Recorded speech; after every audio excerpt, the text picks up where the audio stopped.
Beaucoup de personnes stagnent dans la vie pour des raisons bien claires.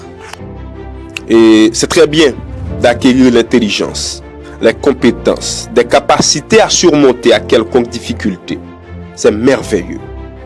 Mais dans la vie, il faut être très spécifique dans ce en quoi on approfondit sa connaissance. Écoutez, les humains n'ont pas tous les mêmes destinées, les mêmes directions, les mêmes destinations de vie. Ce que vous désirez et ce que je désire et ce que l'autre désire ne sont pas nécessairement des choses communes. Il est important de garder votre spécificité, de préserver votre particularité. Essayons ensemble de voir certaines raisons pour lesquelles des gens n'arrivent pas à avancer dans la vie.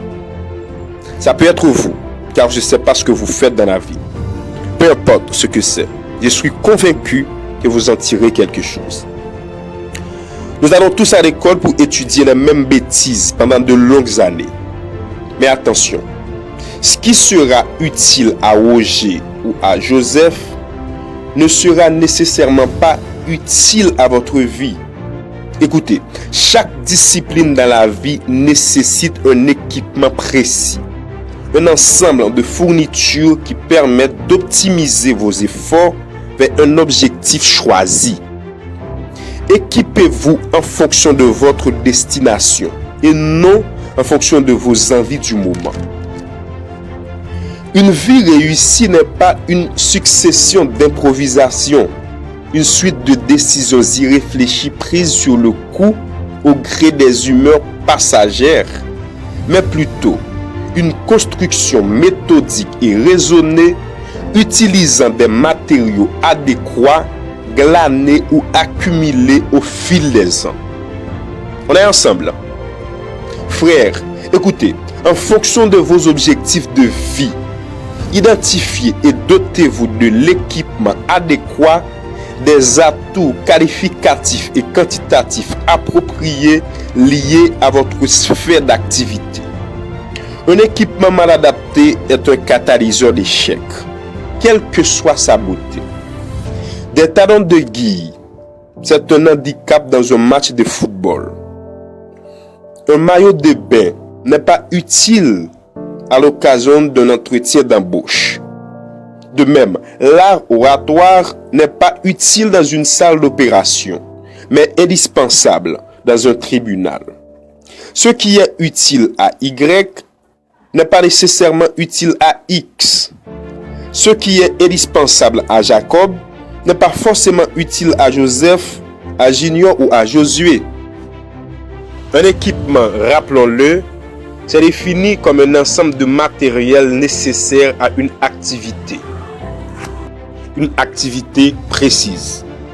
Vos atouts ne sont vraiment vos atouts qu'à la mesure où ils vous sont utiles à votre objectif de vie. Certains ont plein de qualités, mais très peu, hélas, correspondent à leur zone d'activité. Des qualités inadaptées au type de problèmes qu'ils sont appelés à résoudre dans leur vie personnelle ou professionnelle. N'ayez pas à profusion des connaissances sur des sujets qui ne vous apportent absolument rien dans la vie. Imaginez un avocat qui vous parle à longueur de journée de botanique, de sciences, avec emphase, mais inefficace au tribunal. Il vous sera sûrement inutile. Soyez d'abord focalisé sur votre domaine. Tout ajout est important, certes, mais tout ajout n'a pas la même valeur. Maîtrisez d'abord votre sujet. Quelqu'un un jour s'est moqué des fautes d'orthographe de Floyd Mayweather, boxeur professionnel, champion du monde de boxe. Et celui-ci a très intelligemment rétorqué: si écrire m'était nécessaire pour nourrir ma famille, alors j'aurais été le meilleur scribe qui soit. Si écrire m'était nécessaire pour nourrir ma famille, alors j'aurais été le meilleur scribe qui soit.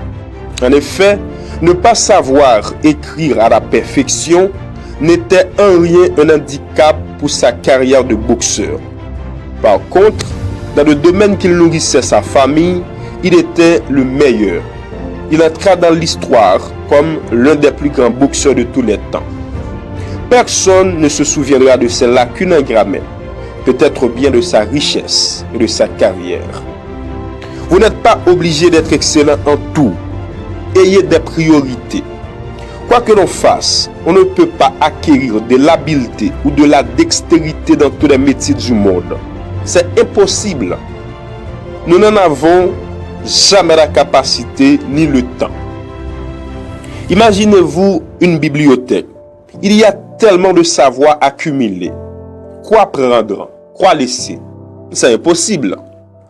J'estime pour ma part qu'il y a deux types de connaissances auxquelles l'homme ne peut se passer. La connaissance de la langue, la connaissance à ce que vous désirez être dans la vie. La connaissance dans la langue peut être votre langue de travail ou celle dans laquelle vous communiquez le plus. Car l'homme peut cacher toute autre insuffisance, sauf sa manière de parler. Dès que vous ouvrez la bouche, vous serez jugé et catégorisé. Notre manière de parler contribue en majeure partie à la première impression que nous renvoyons. Nos interlocuteurs nous déprécient ou nous apprécient instinctivement. Quelle que soit votre activité, une mauvaise première impression peut voiler toutes vos autres réalités. Apprenons à parler, enrichissez votre vocabulaire, apprenez de nouveaux mots chaque jour, une nouvelle façon d'exprimer un sentiment, un désaccord, un remerciement, une appréciation. Apprenons à parler avec respect et circonspection. Enrichissons-nous chaque jour. Plus la gamme de mots est variée, plus on aura des matériaux pour exprimer avec exactitude, avec aisance nos pensées. Le deuxième type de connaissance, c'est tout ce qui est lié directement ou indirectement à ce que vous désirez être dans la vie. Choisissez quoi apprendre en fonction de votre destination de vie. Équipez-vous en conséquence de façon adéquate. Ne perdez pas votre temps à apprendre des choses qui ne vous serviront à rien ou très peu. Lire 12 romans d'amour ou documentaires sur Netflix, c'est bien. Ce n'est pas une mauvaise chose, car cela vous aide parfois à vous évader. Cependant, quand au final, vous avez lu 10 fois plus de romans d'amour ou de science-fiction, ou des documentaires, des magazines, que des livres utiles à votre progression, il y a un problème. Ceci ne s'applique seulement pas à ceux dans l'activité littéraire ou intellectuelle, mais aussi à ceux qui font des travaux manuels. L'apprentissage vous enrichit. Chaque jour sous le soleil nous offre des opportunités d'acquérir de nouveaux outils, de nous renouveler ou de renouveler notre équipement. Profitons-en. Si cette vidéo vous a plu, n'hésitez pas à liker et laisser votre commentaire. Et si vous êtes nouveau sur ma chaîne, abonnez-vous et activez la petite cloche de notification pour ne rater aucune de mes prochaines vidéos.